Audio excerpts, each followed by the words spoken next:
আরজিকর হাসপাতালের ডাক্তারি পড়ুয়া ছাত্রীকে নৃশংসভাবে ধর্ষণ ও খুন করার প্রতিবাদে সারা রাজ্যের সাথে বুধবার মালদা জেলার পুরাতন মালদার মৌলপুর গ্রামীণ হাসপাতালের বহির্বিভাগ পরিষেবা বন্ধ রাখা হয় এবং দোষীদের দৃষ্টান্তমূলক শাস্তির দাবিতে হাসপাতালের সামনে বিক্ষোভ মিছিল প্রদর্শন করে মৌলপুর হাসপাতালের স্বাস্থ্যকর্মীরা। হাসপাতালে এসেছি আউটডোরে হ্যাঁ কি দেখলেন এসে দেখছি বন্ধ আছে। আমি বাবার জন্য ওষুধ নিতে এসেছি। কি কি দেখলেন বা বুঝলেন এখানে এসে? জিজ্ঞাসা করলাম একজনকে, বলছে কি বন্ধ আছে। কি কেন বন্ধ আছে? তো বলছে কি লেখা আছে, দেখো তো ওখানে লেখা আছে রিচার্জ সাইট। তো কোথা থেকে এসেছেন আপনি? ঠান্ডা মোহাম্মদপুর থেকে। তাহলে কি ফিরে যাচ্ছেন বাড়ি? হ্যাঁ কি করব, বন্ধ তো ফিরে যেতে হবে।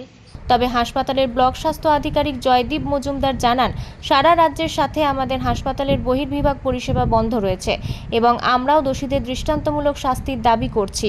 এর পাশাপাশি আমাদের হাসপাতালের স্বাস্থ্যকর্মীরা বিক্ষোভ প্রদর্শন করেছে। জরুরি বিভাগ খোলা রয়েছে আগত রোগীদের পরিষেবা দেওয়ার জন্য।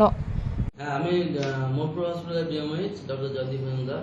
আজকে আমাদের এখানে যে আরজিকর যে ঘটনা ঘটেছে, পিজিটি চেস্ট মেডিসিনের পিজিটি সেকেন্ড ইয়ার পিজিটিকে নৃশংসভাবে হত্যা করা হয়েছে, এই প্রতিবাদে আমরা আজকে মৌলপুর হসপিটালে আউটডোর পরিষেবাটা বহির্বিভাগের পরিষেবাটা বন্ধ রেখেছি।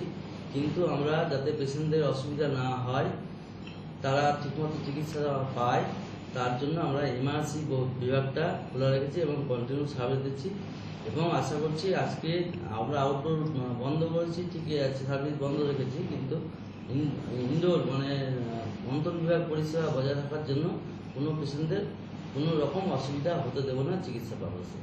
সভাবে আজকে আমরা মিছিল করেছি একটা, যাতে এই মৃত্যুর প্রতিবাদে।